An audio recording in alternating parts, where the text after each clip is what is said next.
तो हम एफसीएफएस जो हमने देखा पिछली क्लास में कि फर्स्ट कम फर्स्ट सर्व होता क्या है, और उसका हमने एक एग्जांपल भी देखा था। ठीक है, आज की क्लास में हम और ढेर सारे एग्जांपल्स लेंगे, अलग अलग कहना चाहिए अलग अलग टाइप के हम एग्जांपल्स को कवर करने की कोशिश करेंगे, और साथ में कॉन्वॉय इफेक्ट होता क्या है उसको भी हम डिस्कस करेंगे। तो समझने की कोशिश करता है। तो देखो, मैंने एक एग्जांपल लिया हुआ है। मैंने आपको बताया हुआ था कि अगर आपके पास अगर मान लो एफसीएफएस या कोई भी शेड्यूलिंग एल्गोरिथम का जो न्यूमेरिकल आता है, उसमें जनरली आपके पास अराइवल टाइम, ये जो अराइवल टाइम है और बर्स्ट टाइम गिवन होता है। ठीक है, अराइवल टाइम और बर्स्ट टाइम क्या होता है, गिवन होता है। चलिए, अच्छी बात है।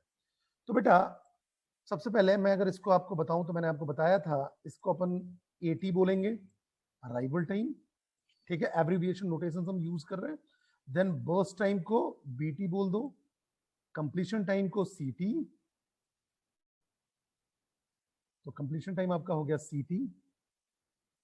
देन टर्न अराउंड टाइम की अगर हम बात करें तो टर्न अराउंड टाइम को हम टीटी या टी बोलते हैं, कोई दिक्कत नहीं है, और वेटिंग टाइम को हम डब्ल्यूटी बोलते हैं। चलो, ठीक है। अब सबसे पहले मैंने आपको बताया था बेटा कि क्या करना है। अगर मान लो आपको फर्स्ट कम फर्स्ट सर्व आपको बोला जाता है कि आपके पास अराइवल टाइम और बर्स्ट टाइम गिवन है, और एक प्रोसेस आईडी दिया हुआ है P0 या P0, P1, P2, P3, और आपको करना क्या है, एफसीएफएस शेड्यूलिंग एल्गोरिथम का यूज करके completion time, turn around time, waiting time, average turn around time और एवरेज वेटिंग टाइम आपको निकालना है। ठीक है, ये आपका क्वेश्चन दिया हुआ रहेगा। तो आपको बोला जाएगा एफसीएफएस शेड्यूलिंग एल्गोरिथम का यूज करना है। चलिए, अच्छी बात है। मैंने आपको बताया था कि अगर एफसीएफएस की अगर मैं बात करता हूं, सबसे पहले अगर मैं बात करूं एफसीएफएस की, तो एफसीएफएस के केस में आपको देखना क्या होता है, सबसे मेन क्या होता है, eighty, that is arrival time. आप अराइवल टाइम पे डिसाइड करते हो किसको पहले कंसीडर करना है। तो एफसीएफएस में आपका मेन क्या होता है, अराइवल टाइम। जो सबसे पहले आएगा उसको सबसे पहले मौका मिलेगा। दूसरी बात करते हैं हम मोड की। दूसरा हम क्या डिस्कस करते हैं, मोड। मोड का मतलब प्रिमिटिव है या नॉन प्रिमिटिव है। मोड का मतलब क्या हुआ, प्रिमिटिव है या नॉन प्रिमिटिव है, हम इसकी बात करते हैं। चलिए, अच्छी बात है। तो मोड प्रिमिटिव या नॉन प्रिमिटिव की बात कर रहे हैं, इसका मतलब ये हुआ कि एफसीएफएस की बात करें तो एफसीएफएस कैसा है, नॉन प्रिमिटिव है। नॉन प्रिमिटिव, अगर ये नॉन प्रिमिटिव है, इसका मतलब ये हुआ कि जो भी प्रोसेस होगा अगर उसको सीपीयू मिला तो जब तक कि वो कंप्लीटली एग्जीक्यूट नहीं हो जाता है तब तक उससे सीपीयू नहीं छिनेगा। ठीक है, तो एफसीएफएस में आपको दो चीजें ध्यान रखनी होती हैं। पहला, आपको अराइवल टाइम के बेस पे सीपीयू देना है। अराइवल टाइम के बेस पे जो पहले आएगा वो सीपीयू उसको मिलेगा। और मोड कौन सा होता है, नॉन प्रिमिटिव। तो एक बार सीपीयू मिल गया तो सीपीयू तब तक नहीं छीनेगा जब तक कि उसका कंप्लीट एग्जीक्यूशन ना हो जाए। ठीक है, जो एग्जीक्यूशन टाइम है या बर्स्ट टाइम को ही हम एग्जीक्यूशन टाइम ईटी भी बोलते हैं। ठीक है, चलिए, अच्छी बात है। तो मैंने आपको बताया था बेटा कि सबसे पहले आपको क्या करना चाहिए। हाँ जी बेटा। सर, ये जो चार्ट बनता है सिर्फ नॉट प्रिमिटिव से बनता है? नहीं, किसी के लिए भी बनेगा, किसी के लिए ही बनेगा। Okay sir. तो बात ये आती है कि सबसे पहले मैंने आपको बताया था, अब बीच में कोई भी डाउट नहीं पूछेगा जब तक मैं ना बोलूं। ठीक है, तो मैंने बोला था आपको कि इसको सिंपलर वे में सॉल्व करने के लिए आपको क्या करना चाहिए, गैंट चार्ट बनाना चाहिए। तो मैं आपको फिर से बताता हूं कि गैंट चार्ट बनाते कैसे हैं। तो गैंट चार्ट बनाना चाहिए। चलिए, अच्छी बात है। तो गैंट चार्ट बनाने की कोशिश करते हैं। तो मैंने आपको बताया था गैंट चार्ट के लिए आपको क्या करना पड़ता है, सबसे पहले जीरोथ टाइम से आपको स्टार्ट करना होता है। ठीक है, जीरोथ टाइम से स्टार्ट करना होता है। प्रोसेस आए ना आए उससे मतलब नहीं है, मुझे जीरोथ टाइम से स्टार्ट करना है। तो देखो, मेरा जीरोथ टाइम यहां है। अब मैं देखूंगा अराइवल टाइम, कोई जीरोथ टाइम पे आया है क्या, जो सबसे पहले आया होगा उसको मौका मिलेगा। तो जीरोथ टाइम पे, ये जीरोथ यूनिट ऑफ टाइम है, या 0 सेकंड बोल लो, जीरो क्या ना चाहिए, मिनट बोल लो, 0 आवर बोल लो, कोई फर्क नहीं पड़ता। तो ये जीरोथ यूनिट ऑफ टाइम की हम बात कर रहे हैं। तो ये जीरोथ यूनिट ऑफ टाइम पे हमने बात की, कौन आ गया है, P0। चलो, अच्छी बात है, जीरोथ यूनिट टाइम पे P0 या P0 आ चुका है। ठीक है, अब बात करते हैं, P0 बोला कि मैं तो जीरोथ यूनिट ऑफ टाइम पे आया हूं, मुझे पहले मौका मिलेगा। क्यों, क्योंकि मेरा अराइवल टाइम सबसे पहले है, तो सबसे पहले इसको सीपीयू मिल गया। और वो बोलेगा मुझे अपने इंस्ट्रक्शंस को एग्जीक्यूट करने के लिए कितना टाइम लगेगा? 6 यूनिट ऑफ टाइम लगेगा। ठीक है, एग्जीक्यूट होने में कितना टाइम लगेगा, मतलब मुझे कितने देर के लिए सीपीयू चाहिए, तो 6 यूनिट ऑफ टाइम के लिए चाहिए। अच्छी बात है।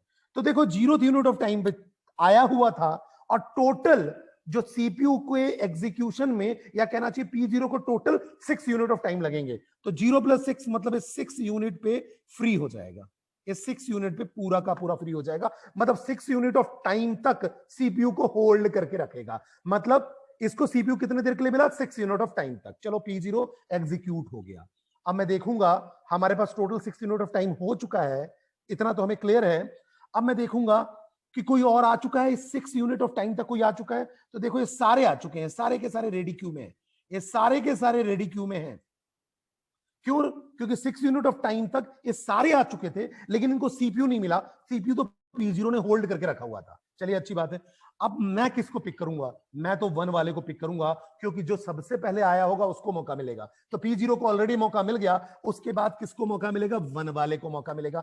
1 वाला कुछ यहां आ चुका होगा, ठीक है, और रेडी क्यू में वेट कर रहा होगा। लेकिन वेट कहां कर रहा होगा? रेडी क्यू में। ठीक है, ये सीपीयू में P0 था, लेकिन 1th यूनिट ऑफ टाइम पे रेडी क्यू में P1 आ चुका होगा। तो अब P1 को मौका मिलेगा। P1 को मौका मिल गया, अच्छी बात है। P1 को जब मौका मिला बेटा, ठीक है, तो P1 बोलेगा मुझे 8 यूनिट ऑफ टाइम चाहिए, मेरे एग्जीक्यूशन के लिए मुझे 8 यूनिट ऑफ टाइम चाहिए। सीपीयू बोलेगा ठीक है, ले लीजिए। तो 8 + 6 कितना हो गया? 14। तो ये 14 यूनिट ऑफ टाइम तक सीपीयू लेके रखेगा। चलिए अच्छी बात है, 14 यूनिट ऑफ टाइम तक P1 का कहना चाहिए एग्जीक्यूशन हो चुका है।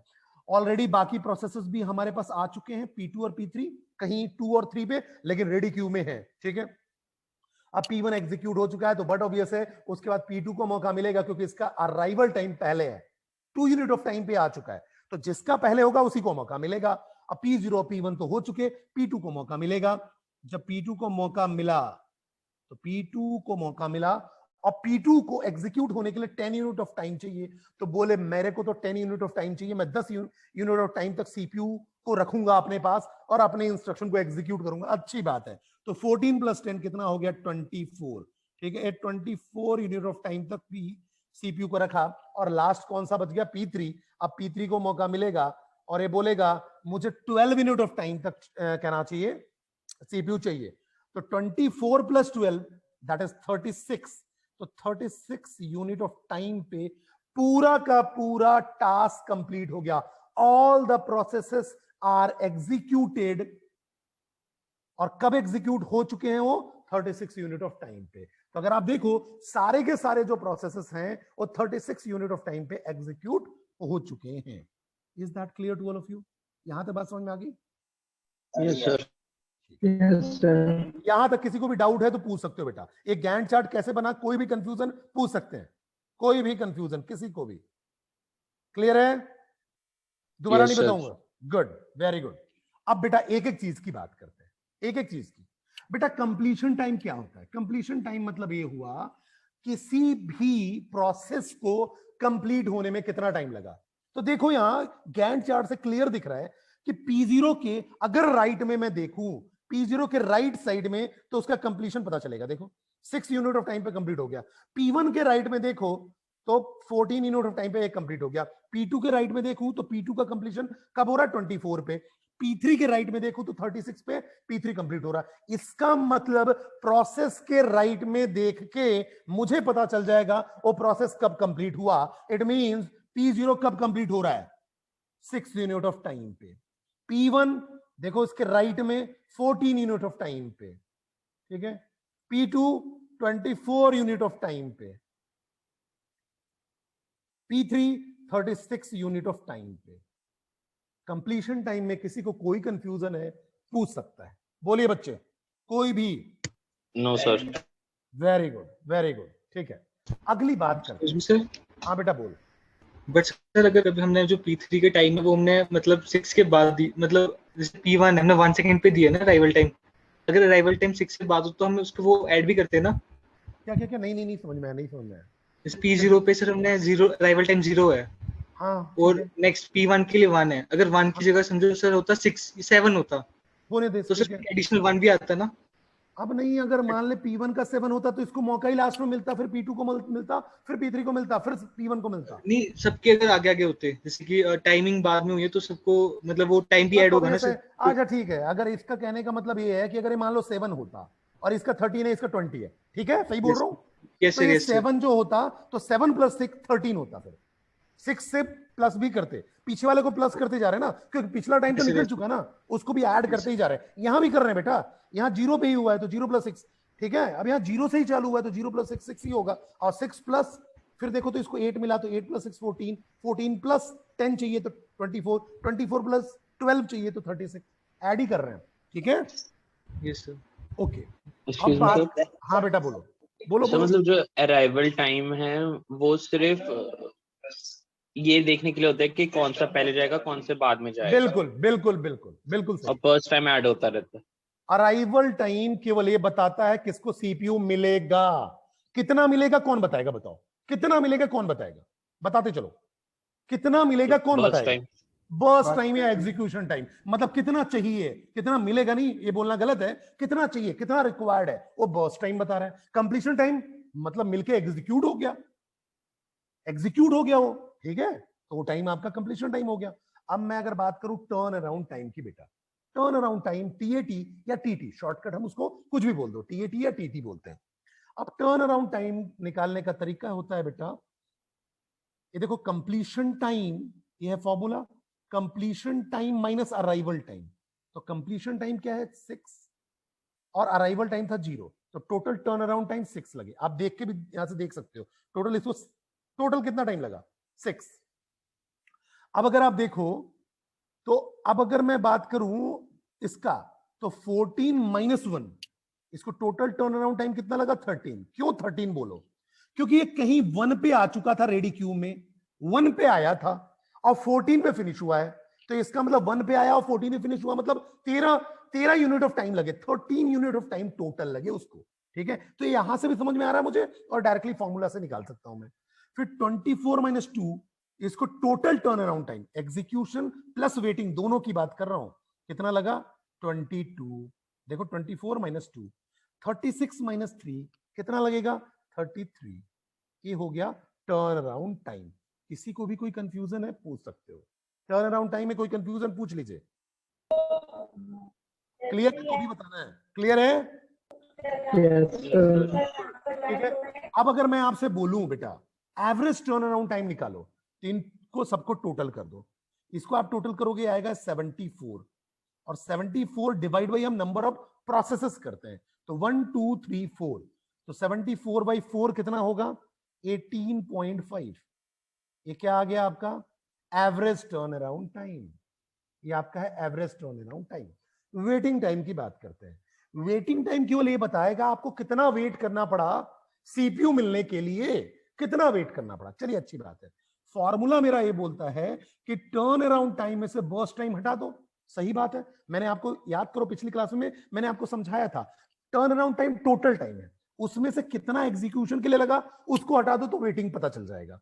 तो अगर देखो पहले वाले प्रोसेस को 0th टाइम पे आया था और 0th टाइम पे उसको सीपीयू मिल गया, तो वेट करना पड़ा क्या नहीं। और फॉर्मूले से अगर आप देखो तो turn around time minus burst time, 6 - 6 0, 13 - 8 5।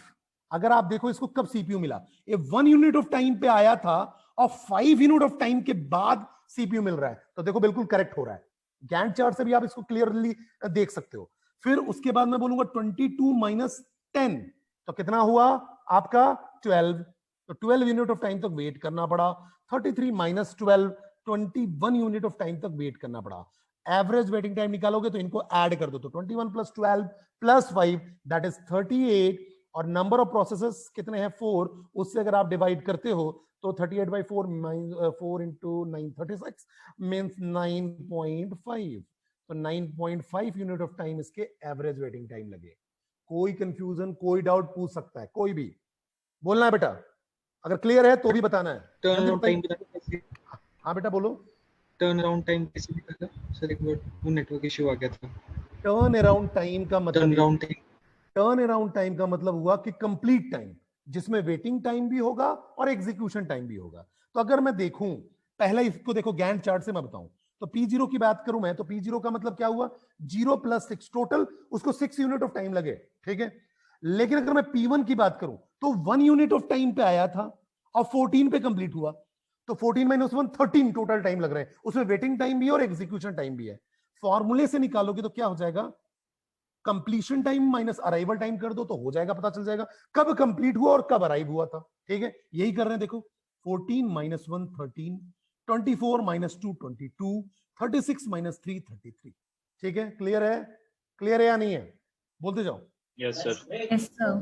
ठीक है, तो मैं Yes, sir. दोबारा ये टर्मिनोलॉजीज अब आपको नहीं बताऊंगा, हर जगह यही टर्मिनोलॉजी यूज होनी है। अभी भी कोई कंफ्यूजन है तो पूछ सकते हो।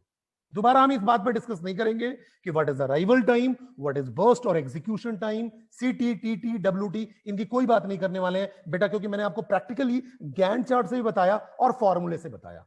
क्लियर है, बढ़े आगे, ठीक है। अब देखो, तो एक तो ये हमने एग्जांपल देख लिया, इसका एवरेज वेटिंग टाइम मैंने आपको ऑलरेडी निकाल के बता दिया और एवरेज टर्न अराउंड टाइम मैंने ऑलरेडी यहां बता दिया आपको, ठीक है।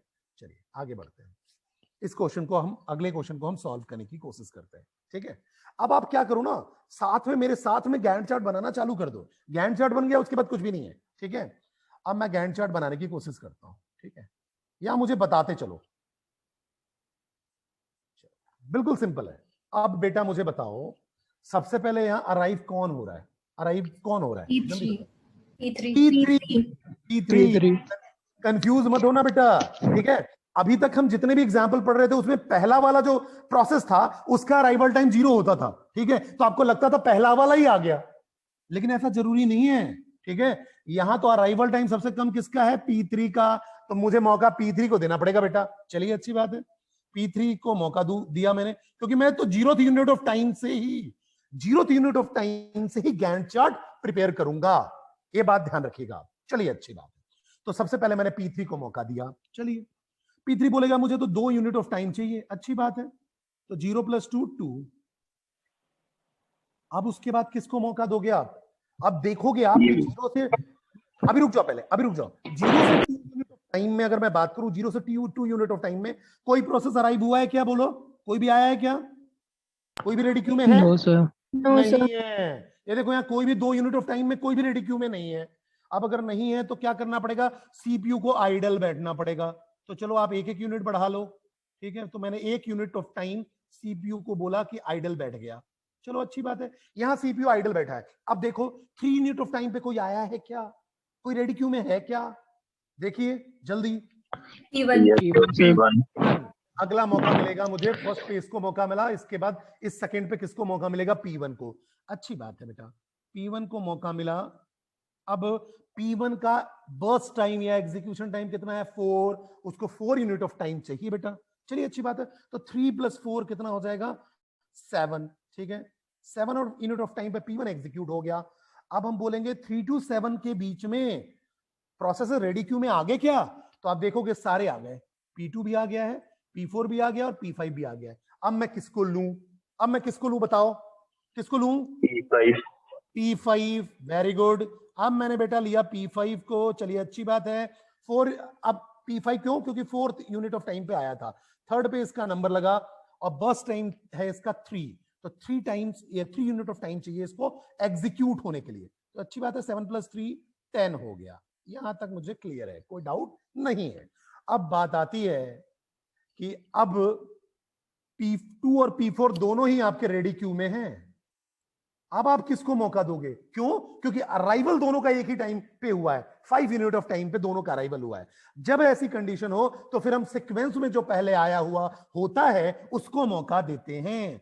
ध्यान रखिएगा, फिर से सुनिए, जब ऐसी कंडीशन हो कि अराइवल टाइम सेम हो तो एफसीएफएस के केस में हम क्या देखते हैं कि जो सीक्वेंस में पहले आया हुआ है उसको मौका देंगे। तो सीक्वेंस में कौन आया हुआ है, P2, इसलिए P2 को पहले मौका मिलेगा, ठीक है। P2 को मौका मिला और P2 को कितना बर्स्ट टाइम चाहिए था, 3 यूनिट ऑफ टाइम, तो 10 + 3 कितना हो गया, 13 यूनिट ऑफ टाइम तक एग्जीक्यूट हो जाएगा। फाइनली 4th नंबर इसको मिला, फाइनली इसके बाद P4 ही बचता है, तो P4 को मौका मिलेगा, ठीक है। अब P4 को मौका मिला और P4 को मौका जब मिला तो उसको 1 यूनिट ऑफ टाइम चाहिए था, 1 यूनिट ऑफ टाइम पे एग्जीक्यूट हो गया। हाँ हार्दिक, डाउट पूछ लो, पूछो हार्दिक, क्या डाउट है? सर ये P3 से P1 जब जाता है तो 2 यूनिट होता है, तो फिर P1 में 6 यूनिट कैसे यूज हो रहा है? फिर से क्वेश्चन बताओ, फिर से समझ में आया। बोलो बेटा, फिर से बोलो। सर मुझे P1 का टोटल टाइम समझ नहीं आया, 7 यूनिट्स कैसे हुआ? चलिए अच्छी बात है। ये पहले वाला क्लियर है पूरा? ये पहले तक यहाँ तक क्लियर है? Yes sir. उसके बाद P1 सेलेक्ट हुआ क्योंकि अराइवल टाइम 3 था, ये समझ में आया? Arrival Yes, time sir. 3 था, ये समझ में आया? तो P1 एंटर किया, उसको एग्जीक्यूट होने के लिए कितना टाइम लगेगा? 4 यूनिट। कितना लगेगा? 4 यूनिट। अब ये 3 पे आया है और 4 यूनिट चाहिए, तो 3 + 4 कितना हो गया? 7। तो 7 तक इसी को सीपीयू मिला रहेगा, तो 7 यूनिट ऑफ टाइम तक जाएगा। अब जब P5 आएगा तो P5 देखो 4th यूनिट ऑफ टाइम पे आया है, अब ये 7 पे है, ये 7 पे ऑलरेडी है। अब इसको कितना यूनिट ऑफ टाइम चाहिए? 3 यूनिट। तो 7 + 3 कितना हो गया? 10। आई बात समझ में? क्लियर है? क्लियर है या नहीं है? Yes sir. ठीक है, अब बात करते हैं बेटा कंप्लीशन टाइम। कंप्लीशन टाइम का क्या होता है फंडा? अगर मुझे सीटी की बात करना है, सीटी मान लो, ए बीटी या ईटी मान लो और एटी मान लो, ठीक है, इसको टीटी और इसको डब्ल्यूटी। अब आपको सीटी तो बस क्या करना है बेटा? प्रोसेस के राइट में देखते जाओ। तो P3 के राइट में 2, P1 के राइट में 7। ओहो सॉरी जस्ट अ मिनट। देखो एक गलती ऐसा हम क्या कहते हैं एग्जाम में भी करते हैं, ठीक है, जो मैंने अभी गलती की वो आप एग्जाम में भी गलती करोगे, ठीक है, तो ये थोड़ा ध्यान रखना। मैं बता रहा हूं क्या गलती की मैंने। अब ये P3 की बात कर रहा है, P3 के राइट में 2 है, तो P3 के सामने लिखना पड़ेगा, तो P3 के राइट में 2। चलिए, अब P1 के राइट में 7 है, तो P1 का कंप्लीशन टाइम 7 हुआ। P5 के राइट में 10 है, तो P5 के राइट में 10 है, क्योंकि ये रैंडम ऑर्डर में था, अराइवल रैंडम ऑर्डर में था, ठीक है। अब P2 के राइट में 13 है, तो P2 के राइट में 13 लिखना पड़ेगा। P4 के राइट में 14 है, तो P4 के राइट में 14 लिखना पड़ेगा। तो ये मेरा आ गया बेटा CT, that is 7, 13, 2, 14 and 10। Turn around time का फॉर्मूला आपको पता है, CT - AT, ठीक है। तो 7 माइनस आपको क्या करना पड़ेगा? 3, दैट इज 4। 13 - 5 8, 2 - 0 2, 14 - 5 अभी आ जाएगा 9, और 10 - 4 6, ठीक है। वेटिंग टाइम का फॉर्मूला क्या होता है? TT minus BT. तो टीटी माइनस बीटी, तो 4 - 4 वेटिंग टाइम 0 है। फिर 8 - 3 5 है। फिर अगर आप देखो तो 2 - 2 दैट इज 0, 9 - 1 8, 6 - 3 कितना हो गया? 3। तो ये आ गया आपका वेटिंग टाइम। चलिए अच्छी बात है। एवरेज टर्न अराउंड टाइम निकालोगे बेटा, तो ये आ जाएगा 4 + 8 + 2 + 9 + 6 दैट इज 29, और नंबर ऑफ प्रोसेसेस यहाँ 5 हैं, तो 29/5, ठीक है। ये आएगा आपका 5.8, ठीक है। फिर हम बात करेंगे इसको, तो 8 + 3 11 + 5 16, और 16 divide by number of processes that is 5, और ये आ जाएगा 3.2, ठीक है। यहां तक क्लियर है? आगे बढ़े, नेक्स्ट एग्जांपल पे चलते हैं। हाँ बेटा बोलो। सर एवरेज टाइम हमेशा ही कैलकुलेट करके रखना होता है? अरे नहीं बेटा, आपसे पूछा जाएगा, मैं तो सारी चीजें बता रहा हूं आपको, आपसे जितना पूछा जाएगा उतना बताना है आपको। Yes sir. ओके ठीक है, नेक्स्ट एग्जांपल की बात करते हैं। नेक्स्ट एग्जांपल देखो, आपके पास अराइवल टाइम गिवन है 035, बर्स्ट टाइम गिवन है 216। चलिए ठीक है, गैंट चार्ट बस बनाना है, पूरा काम हो जाएगा इसका भी। तो गैंट चार्ट बनाता हूं मैं। अब इसमें अराइवल का कोई और दिक्कत है ही नहीं। Excuse me sir. हाँ बेटा बोलो। सर आप 1 मिनट वेट कर लो, एक बार हम कर लेते हैं, फिर हम टैली कर लेंगे। चलो ठीक है, कर लो। चलो आप लोग इसको सॉल्व करो, कर लो, सभी लोग सॉल्व करो, और टैली करना सब लोग, सभी लोग सॉल्व करो। सही सही आइडिया, बिल्कुल सॉल्व करो फटाफट। 1 मिनट का टाइम दे रहा हूं मैं, गैंट चार्ट के लिए 1 मिनट का टाइम दे रहा हूं, उसके बाद तो कुछ भी नहीं है, फिर सिंपल है।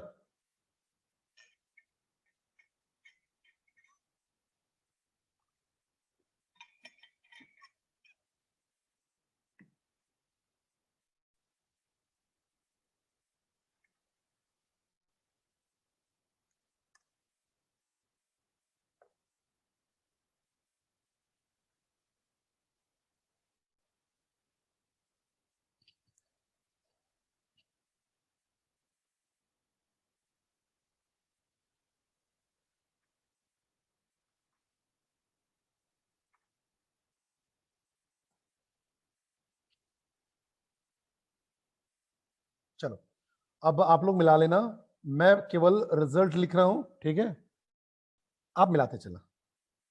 मैं गैंट चार्ट बना रहा हूं, आप देखो कि आपका सही आया या नहीं आया। देन 2 2 3 2 2 3 के बाद P2 को 3 2 3 means 3 + 1 that is 4 then 4 to 5 फिर वेट करना पड़ेगा। ये आपका आइडियल स्टेट को मैं डिनोट कर रहा हूं, ये आइडियल स्टेट है, ठीक है। यहाँ सीपीयू आपका आइडियल है 5, देन P3 और P3 5 + 6 that is 11। Gantt chart किसका किसका सही है, बोलिए बच्चे। Yes, sir. Yes, sir. Very good. Yes, sir. Gantt chart बन गया तो उसके बाद आपको कोई कंफ्यूजन है ही नहीं। ये जो मैं टाइम बता रहा हूँ ये आइडियल टाइम बता रहा हूँ। अब आपको राइट में देखते जाना है, P1 के राइट में कंप्लीशन टाइम दिख जाएगा आपको 2, देन P2 के राइट में कंप्लीशन टाइम हो जाएगा 4 और P3 के राइट में आपको कंप्लीशन टाइम मिल जाएगा दैट इज 11, ठीक है। अब ये आपका CT है, ये आपका BT है, ये आपका AT है, ये आपका TT है, ये आपका WT है। बस अब आपके पास फॉर्मूला लगाना है।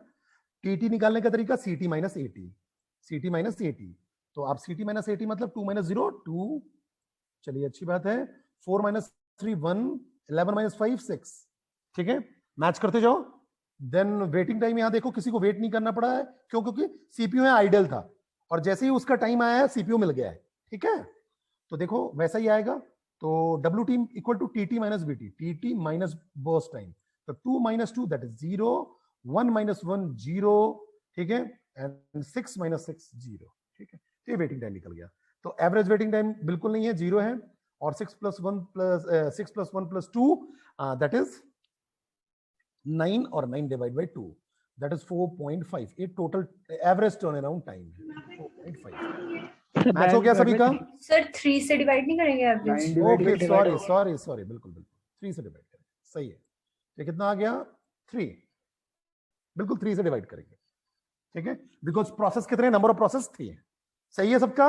बढ़े आगे? Yes, sir. Yes, sir. Yes, देखो sir. मेरा ही गलत था, तुम लोग का तो सही था, टर्न अराउंड टाइम मेरा गलत था। चलिए अच्छी बात है, ठीक है, गुड। आगे बढ़ते हैं बेटा। अब आगे अगर हम बात करें तो सबसे पहले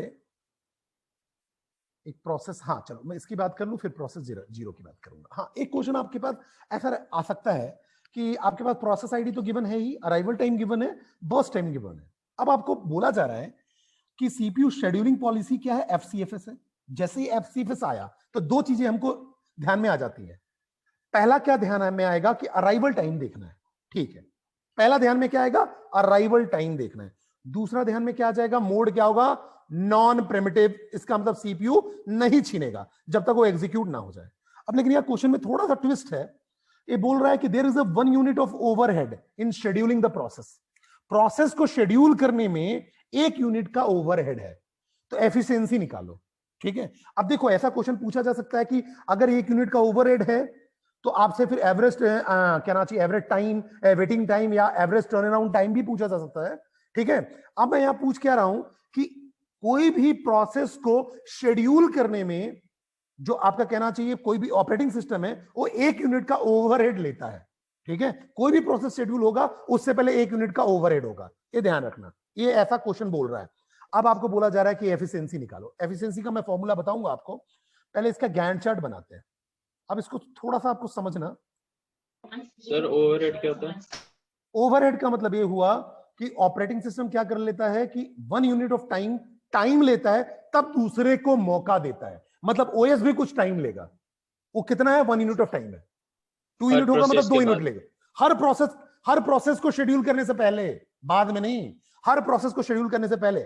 एक क्योंकि यहां क्या बोल रहा है देखो, यहां टर्मिनोलॉजी समझो, there is a 1 unit of overhead in scheduling the processes. Process को शेड्यूल करने में उसको 1 यूनिट ऑफ टाइम लगता है। इट मींस शेड्यूल करने में लगता है ना, तो प्रोसेस शेड्यूल हुआ नहीं अभी, शेड्यूल करने में ही लग रहा है। तो सबसे पहले मैं मानूंगा कि 1 यूनिट ऑफ टाइम का ओवरहेड लगा, तो मैं 0 से चालू करता था और 1 यूनिट ऑफ टाइम लगा ओवरहेड के लिए, ठीक है। इसको आप कोई साइन देना चाहो तो दे सकते हो, ठीक है। मैंने ऐसा साइन मान लिया कि ये ओवरहेड का साइन है, ठीक है। आप कुछ भी डिनोट कर सकते हो, सिग्मा ले लो, बीटा ले लो, कुछ भी ले लो, कोई फर्क नहीं पड़ता, ठीक है। तो मैंने ऐसा मान लिया 1 यूनिट ऑफ टाइम का ओवरहेड मिला। सबसे पहले कौन सा प्रोसेस इसमें से पिक होगा? अराइवल देखो किसका है सबसे पहले? P1 P1 का 0th यूनिट ऑफ टाइम है, ठीक है, P1 का, ठीक है। अब ये P1 को टाइम मिला, चलिए अच्छी बात है। किसी का बैकग्राउंड साउंड चालू है बेटा, बंद कर दो, म्यूट कर लो, ठीक है। अब P1 को मौका मिला बेटा, समझो मेरी बात को। अब P1 को मिला, मौका मिला, और P1 तो 0th टाइम पे ही आ चुका था, लेकिन ओवरहेड है, ऑपरेटिंग सिस्टम का ये ओवरहेड है, ये बोला हुआ है। अब जो P1 को टाइम मिला तो उसका बर्स्ट टाइम कितना है, एग्जीक्यूशन टाइम कितना है? बर्स्ट टाइम या एग्जीक्यूशन टाइम 3, तो 1+3 तक तो इसी को मौका मिलेगा, मतलब 4 यूनिट ऑफ टाइम तक तो इसी को मौका मिल गया। चलिए अच्छी बात है। फिर P1 क्या है, फिर ऑपरेटिंग सिस्टम क्या करेगा, 1 यूनिट का ओवरहेड लेगा, फिर 1 यूनिट का ओवरहेड, ठीक है, 5, ये फिर 1 यूनिट का ओवरहेड हुआ, ठीक है, क्योंकि किसी भी प्रोसेस को शेड्यूल करने से पहले 1 यूनिट का ओवरहेड हो रहा है। चलिए अच्छी बात है। फिर P2 को मौका मिलेगा, देखो अराइवल इसका पहले है, तो P2 को मौका मिला, और P2 को जैसे ही मौका मिला, ये 2 यूनिट ऑफ टाइम इसको सीपीयू चाहिए, तो 5 + 2 7 यूनिट तक एग्जीक्यूट हो गया। चलिए अच्छी बात है, कोई दिक्कत नहीं है। लेकिन फिर किसी अगले प्रोसेस को शेड्यूल करने से पहले 1 यूनिट का ओवरहेड होगा, तो ये 8 तक चला गया, ये ओवरहेड 8 तक गया, ठीक है, मैं यहां साइन बना देता हूं। चलिए अच्छी बात है। अब P3 को मौका मिलेगा, अराइवल टाइम P3 का है, ठीक है, P3। अब P3 का देखो, P3 को कितना यूनिट ऑफ टाइम चाहिए, 1 यूनिट का, तो इन 9 पे ए फिनिश हो गया। फिर 1 यूनिट ऑफ का टाइम चाहिए, ओवरहेड है ऑपरेटिंग सिस्टम का, ठीक है, तो 10 पे खत्म हो गया, 10 पे फिनिश हुआ। अब किसको मौका मिलेगा, P4 को। चलो P4 को मौका मिला, P4 को जब मौका मिलेगा तो इसको चाहिए 4 यूनिट ऑफ टाइम, तो 14 तक ये चला जाएगा। चलिए अच्छी बात है, 14 तक चला गया, यहां तक मुझे समझ में आ गया। फिर 1 यूनिट ऑफ टाइम का ओवरहेड चाहिए ऑपरेटिंग सिस्टम को, ये बोला हुआ है, क्वेश्चन में बोला हुआ है, तो मेरे को देना पड़ेगा। 2 यूनिट भी हो सकता था, ठीक है, तो 2 यूनिट लेना पड़ता। अब क्या करूंगा मैं, अब मैं फिर से, अब किसको मौका मिलेगा 4th नंबर पे, P5 को, क्योंकि P5 4th unit of time पे आया है, तो P5 को मौका मिला, और P5 5 यूनिट ऑफ टाइम तक चलेगा, 5 यूनिट ऑफ टाइम तक चाहिए इसको एग्जीक्यूशन के लिए, तो 15 + 5 20 तक ही चलेगा। चलिए अच्छी बात है, यहां तक मुझे समझ में आ गई। फिर 1 यूनिट ऑफ टाइम का क्या चाहिए, फिर 1 यूनिट ऑफ टाइम का क्या चाहिए, ओवरहेड, तो ये आपका हो गया 21। चलिए अच्छी बात है। फिर P6 को मौका मिलेगा, ठीक है, और ये 2 यूनिट ऑफ टाइम चाहिए इसको, तो 23। अब ओवरहेड की जरूरत नहीं है, क्योंकि अब कोई प्रोसेस बचा ही नहीं है। प्रोसेस को शेड्यूल करने के लिए ओवरहेड चाहिए 1 यूनिट का, ऐसा क्वेश्चन ने बोला था। इस गैंट चार्ट में कोई भी दिक्कत है पूछ सकते हो, कोई भी दिक्कत है, कोई भी, किसी को भी कोई प्रॉब्लम है पूछ सकता है। एक्सक्यूज मी सर, हाँ बेटा बताओ। सर जितने भी नंबर्स होते हैं, ओवरहेड है या अराइवल टाइम, बर्स्ट टाइम, सारे होल नंबर होंगे ना?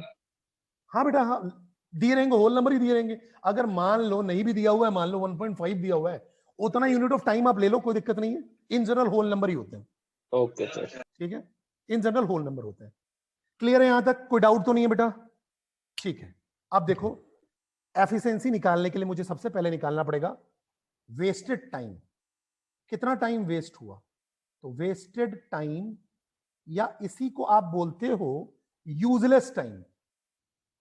अब आपको देख के समझ में आ रहा होगा यूजलेस टाइम क्या है, कितना है बताओ। जितना ओवरहेड है, तो देखो एक ओवरहेड यहां है, 2 3 4 5 और 6, तो 6 × और इस साइन का मतलब है ओवरहेड कितने देर का है, 1 यूनिट ऑफ टाइम का है, तो 6 × 1, तो कितना आ गया, 6 यूनिट ऑफ टाइम का वेस्टेज है। अगर 2 यूनिट का ओवरहेड होता तो इसका मतलब 6 × 2 12 यूनिट का ओवरहेड होता, जो कि वेस्टेज होता, जिसमें ओएस ने कुछ भी नहीं किया, ओवरहेड था। ठीक है, अब अगर हम बात करेंगे टोटल टाइम की, टोटल टाइम निकालो। टोटल टाइम तो देख के आप बता सकते हो, टोटल टाइम कितना लगा पूरे प्रोसेस में, 23। देखो 23 यूनिट ऑफ टाइम लगा। ठीक है, तो अगर आप देखो तो अब यूजफुल टाइम आप निकाल सकते हो, यूजफुल टाइम, यूजफुल टाइम। तो यूजफुल टाइम क्या होगा, 23 मतलब total time minus wasted time, total time minus wasted time, तो 23 - 6, ये आपका यूजफुल टाइम हुआ। तो कितना आ गया आपके पास, 17 यूनिट ऑफ टाइम आपके यूजफुल वाले थे और 6 यूनिट ऑफ टाइम आपके वेस्ट वाले थे। चलिए अच्छी बात है। एफिशिएंसी क्या होती है, एफिशिएंसी का मतलब है कि आपका यूजफुल टाइम कितना था, you time that is useful time divide by total time. ठीक है, मतलब टोटल टाइम में से कितना यूजफुल टाइम था, तो यूजफुल टाइम था 17 यूनिट ऑफ टाइम और टोटल टाइम कितना था 23, तो 17 डिवाइडेड बाय 23, ठीक है, दैट इज 0.739। तो आपके सीपीयू की एफिशिएंसी कितनी है 0.739, और अगर 100 से मल्टीप्लाई कर दूं तो 73% या एवरेज बोलें तो 74% ओवरऑल आपका कहना चाहिए एफिशिएंसी है इस सीपीयू की। Is that clear? क्लियर और नॉट? बोलना है बच्चे। Yes sir. Yes, sir. Yes, Good. sir. ठीक है बेटा। हाँ जी बेटा। सर जो वेस्टेड टाइम में वो वाला टाइम काउंट होगा जो अपना वो वेट कर रहा होगा जब आइडल बैठा होगा सीपीयू? ये वो बेटा वो जो ओवरहेड है उसको तो हम आइडल ही मान के चल रहे हैं कि सर उसमें कुछ मान नहीं लो हो रहा है। सर अगर जो वेटिंग होता, अगर मान लो वेटिंग होता तो उसको भी हमको काउंट करना पड़ता। बिल्कुल बिल्कुल करना पड़ता। आइडियल में। हाँ बिल्कुल करना पड़ता। ठीक है, ठीक है सर। ओके बेटा आगे बढ़ते हैं।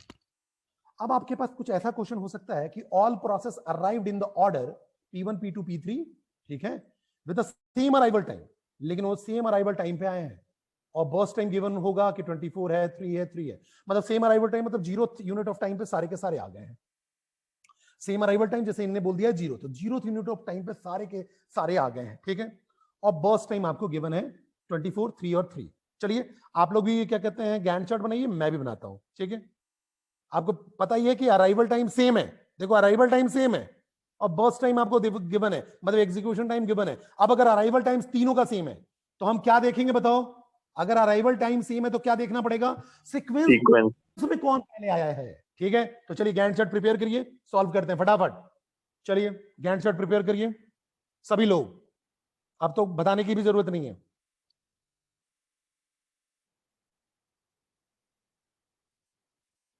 तो अगर मैं इसका गैंट चार्ट प्रिपेयर करूं, ओवरहेड नहीं है ना? क्या बेटा? कोई ओवरहेड नहीं है, कोई ओवरहेड क्या कोई बात ही नहीं हो रही है, नॉर्मल क्वेश्चन है, ओवरहेड की बात नहीं हो रही है, ठीक है। तो सबसे पहले मैं P1 को मौका दूंगा, फिर P2 को, फिर P3 को, सीक्वेंस के अकॉर्डिंग। तो अगर मैं देखूं जस्ट अ मिनट, तो सबसे पहले मैंने यूनिट ऑफ टाइम की बात करूं तो सबसे पहले P1 को मौका दिया, लेकिन उसको टाइम कितना लगेगा? 0 ऑफ टाइम पे आ चुका है और ये 24 यूनिट ऑफ टाइम लेगा एग्जीक्यूट होने में, ठीक है। फिर P2 और P3 भी रेडी क्यू में थे, फिर P2 को मौका मिलेगा, लेकिन इसको कितना टाइम चाहिए? केवल बर्स्ट टाइम कितना चाहिए? 3 यूनिट ऑफ टाइम। तो 24 प्लस 3 कितना हो जाएगा? 27 यूनिट ऑफ टाइम। फिर P3 को कितना टाइम चाहिए? P3 भी आ चुका है रेडी क्यू में, इसको कितना टाइम चाहिए? 3 यूनिट ऑफ टाइम। तो फिर P3 को मौका मिलेगा और 30 यूनिट ऑफ टाइम पे पूरे के पूरे फिनिश हो गए। ये तो इसका गैंट चार्ट था, ठीक है।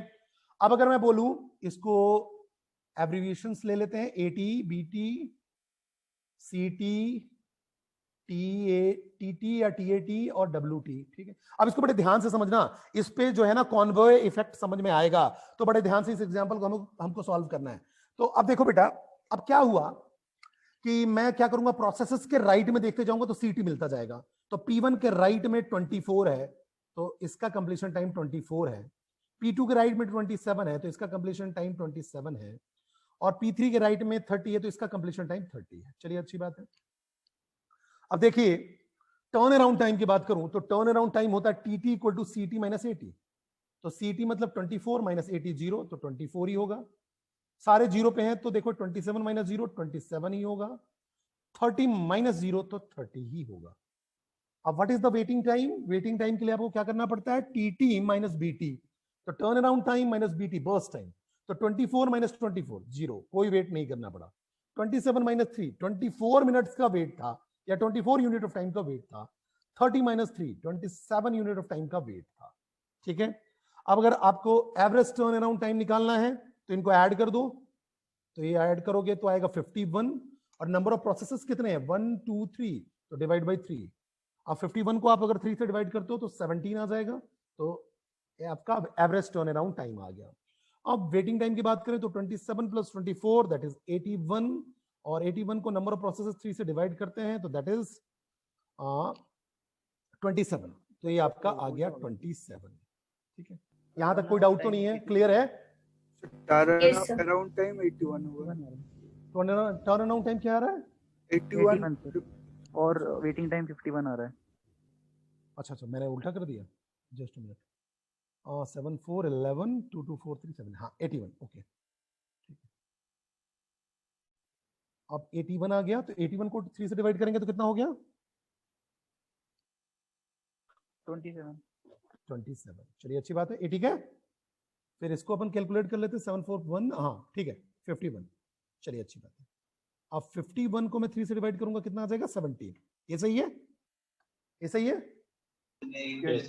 ठीक है, यहां तक तो कोई डाउट नहीं है, कोई कंफ्यूजन नहीं है। चलिए अच्छी बात है। अब ये ध्यान रखना बेटा, मेरा टर्न अराउंड टाइम आया 27 यूनिट ऑफ टाइम, ठीक है, और क्या कहते हैं वेटिंग टाइम आया 17, ठीक है। अब बेटा एक काम करें, अगर आप देखो तो पहले प्रोसेस को ना कितना वेट करना पड़ रहा है? 24 यूनिट ऑफ टाइम तक, और फिर P2 और P3 को मौका मिल रहा है। मतलब ये कुछ ऐसा ही हुआ कि मेरे पास 3 स्टूडेंट आते हैं, बोलते हैं सर मेरे को ऑपरेटिंग सिस्टम का डाउट पूछना है। बोले ठीक है। अब पहला 3 बंदे एक साथ आए, ठीक है। अब जिस सीक्वेंस में खड़े थे मैंने उनसे डाउट लेना चालू किया। पहले बंदे के पास 24 क्वेश्चन थे, पहले मैंने उसका डाउट सॉल्व किया। फिर दूसरे के पास केवल 3 क्वेश्चन थे, उसका डाउट सॉल्व किया। फिर तीसरे के पास भी 3 क्वेश्चन थे और उसका डाउट सॉल्व किया। तो एक स्टूडेंट ने मुझे बोला सर एक काम करिए, हमारा डाउट पहले सॉल्व कर दीजिए, बिकॉज हमारे जो डाउट है वो कम है। तो अगर मैं मान लो P2 का डाउट पहले सॉल्व कर दूं और P3 का डाउट पहले सॉल्व कर दूं और फिर P1 को मौका दूं, तो ये बेटर नहीं होगा। क्यों? क्योंकि आप देखो P2 और P3 को बिना मतलब का वेट करना पड़ रहा है, जबकि अराइवल टाइम तीनों का सेम है, बिना मतलब का वेट करना पड़ रहा है और उनका एग्जीक्यूशन टाइम भी शॉर्टर है। अगर आप देखो तो उनका एग्जीक्यूशन टाइम शॉर्टर है, ठीक है, एग्जीक्यूशन में उनको टाइम कम लगना है, लेकिन वेट कितना करना पड़ रहा है? सबसे पहले P2 को वेट करना पड़ रहा है 24 यूनिट ऑफ टाइम का। तो बेटर क्या होता? बेटर ये होता कि P2 और P3 को पहले मौका मिल जाता और फिर P1 को दे देते। क्यों? क्योंकि P1 को ज्यादा यूनिट ऑफ टाइम चाहिए। ऐसा होता तो बेटर होता या नहीं होता? बोलो। यस सर, बिल्कुल सही है, ठीक है। चलो, लेकिन हमें तो ये मान के चलना है, हमें एक रूल फॉलो करना है, समझो मेरी बात को। हम तो सीक्वेंस में जो पहले आया हम उसको सॉल्व कर देंगे, ठीक है, लेकिन मैं बेटरमेंट की बात कर रहा हूं, बेटरमेंट की, क्योंकि मुझे कॉन्वॉय इफेक्ट समझाना है। लेकिन ध्यान रखो, हमको एक थंब रूल फॉलो करके चलना है कि अगर FCFS है तो अराइवल टाइम देखेंगे, अराइवल टाइम सेम हुआ तो सीक्वेंस देखेंगे। गलत ये भी नहीं है कि अगर अराइवल टाइम सेम है तो मैंने बर्स्ट टाइम के बेस पे जिसका बर्स्ट टाइम शॉर्टर है उसको ले लूं, गलत वो भी नहीं है, लेकिन एक थंब रूल लेके फॉलो करो तो बेटर होता है। चलो ठीक है। अब मैंने क्या किया बेटा, ये मेरा एवरेज वेटिंग टाइम आ गया और एवरेज टर्न अराउंड टाइम भी आ गया। अब मैं क्या करूंगा, what if the order was P2, P3 और P1। अब अगर मैं P2 को पहले मौका दे दूं, फिर P3 को और फिर P1 को, ऐसा मौका ही मैंने यहां चेंज कर दिया, ऐसा ही कर दिया। तो अब देखो गैंट चार्ट कैसा बनेगा, अब समझना। तो गैंट चार्ट कुछ ऐसा बनेगा, आप देखते चलो। पहले 0th पे P2 आया है और इसको चाहिए कितना? Burst time 3 unit of time, ठीक है। फिर P3 आया हुआ है, सबका देखो सबका अराइवल टाइम सेम है, तो P3 को मौका दिया। अब ये इसको 3 यूनिट ऑफ टाइम चाहिए, तो 3 + 3 कितना हो जाएगा? 6। अब देखो 6 पे दोनों फिनिश हो गए। अभी पिछले वाले में अगर आप देखो तो 24 तक केवल एक ही फिनिश हो रहा था, जबकि यहां देखो CPU का यूटिलाइजेशन प्रॉपर है, क्योंकि आप 6 यूनिट ऑफ टाइम तक दो प्रोसेसेस को फिनिश कर चुके हो। फिर P1 को मौका मिला, तो 24 + 6 30 यूनिट ऑफ टाइम तक, total time 30 unit of time ही लगा, लेकिन CPU का यूटिलाइजेशन देखो यहां प्रॉपर होगा। कैसे? अब अगर मैं CT की बात करूं तो CT हो गया यहां P2 का राइट 3, P3 का राइट 6 और P1 का राइट दैट इज 30, ठीक है।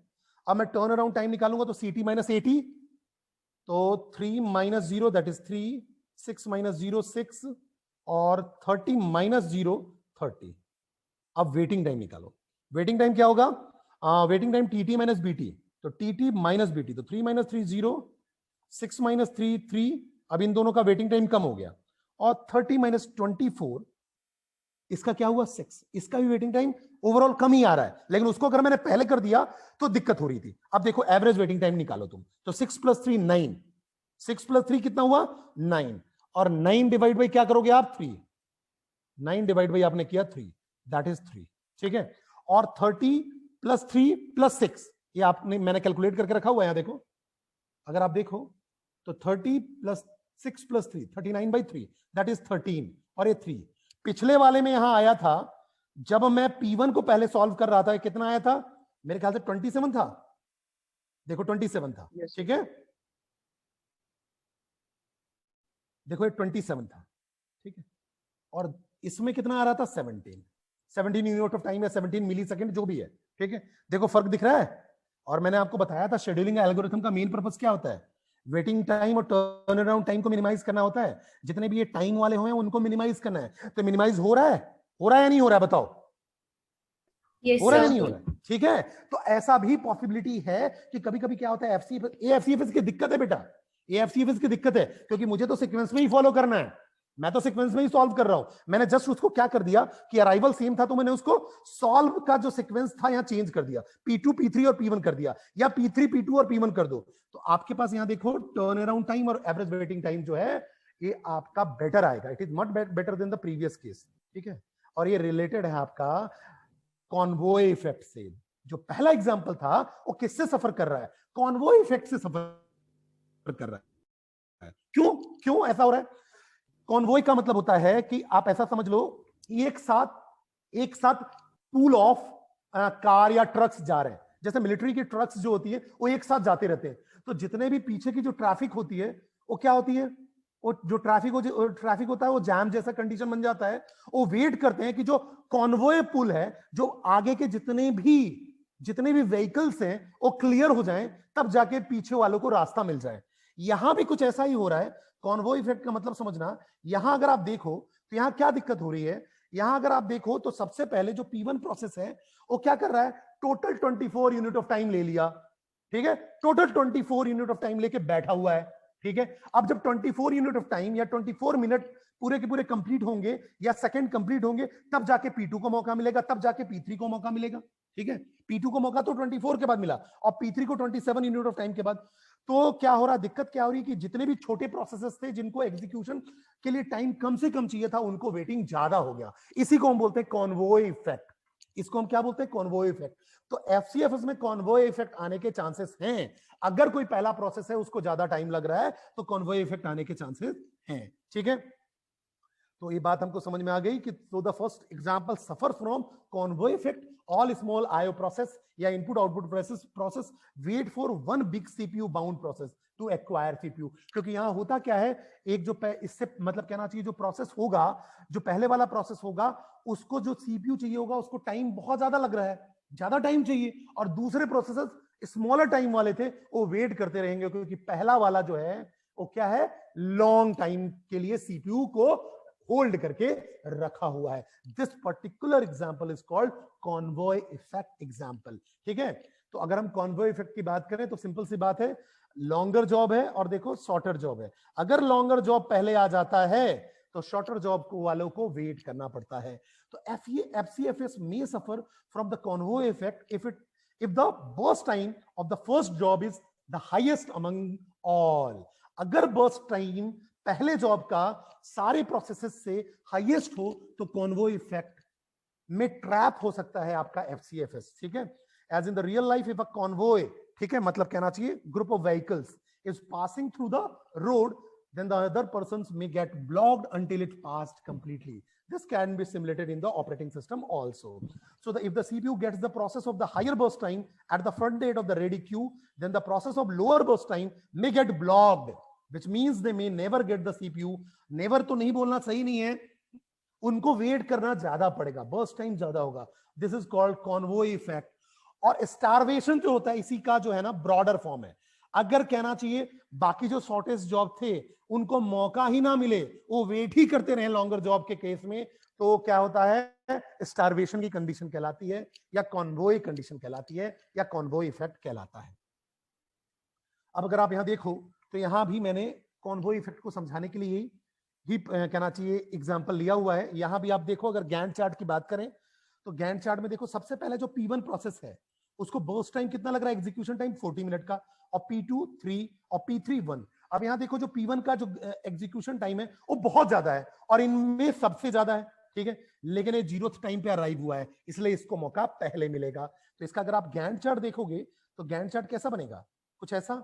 सबसे पहले 0th टाइम पे P1 आया, ठीक है, और इसको 40 मिनट ऑफ टाइम चाहिए, तो मैं क्या करता हूं, इसको कुछ ऐसा बनाता हूं। तो देखो 40 यूनिट ऑफ टाइम तक पहले P1 आ गया, फिर 1 यूनिट टाइम पे दोनों आए हैं, एलईडी क्यू में वेट कर रहे होंगे, तो फिर P1 आया और एक कितना टाइम लेगा है 3, तो 40 प्लस 3 43 यूनिट ऑफ टाइम तक चलेगा। फिर P3 आया है, इसको कितना यूनिट ऑफ टाइम चाहिए 1 यूनिट, तो फिर P3 आया और ये 44 यूनिट ऑफ टाइम तक चलेगा।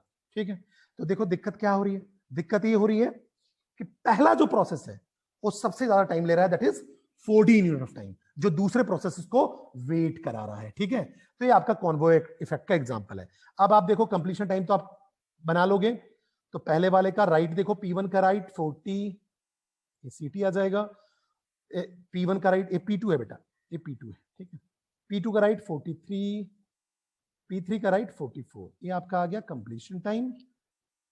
टर्न अराउंड टाइम आपको निकालना आता ही है। अब मैं डायरेक्टली आंसर लिख रहा हूं 40, 42, 43।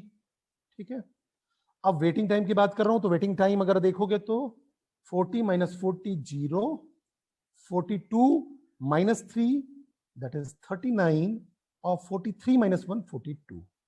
ठीक है, ऐसा आएगा।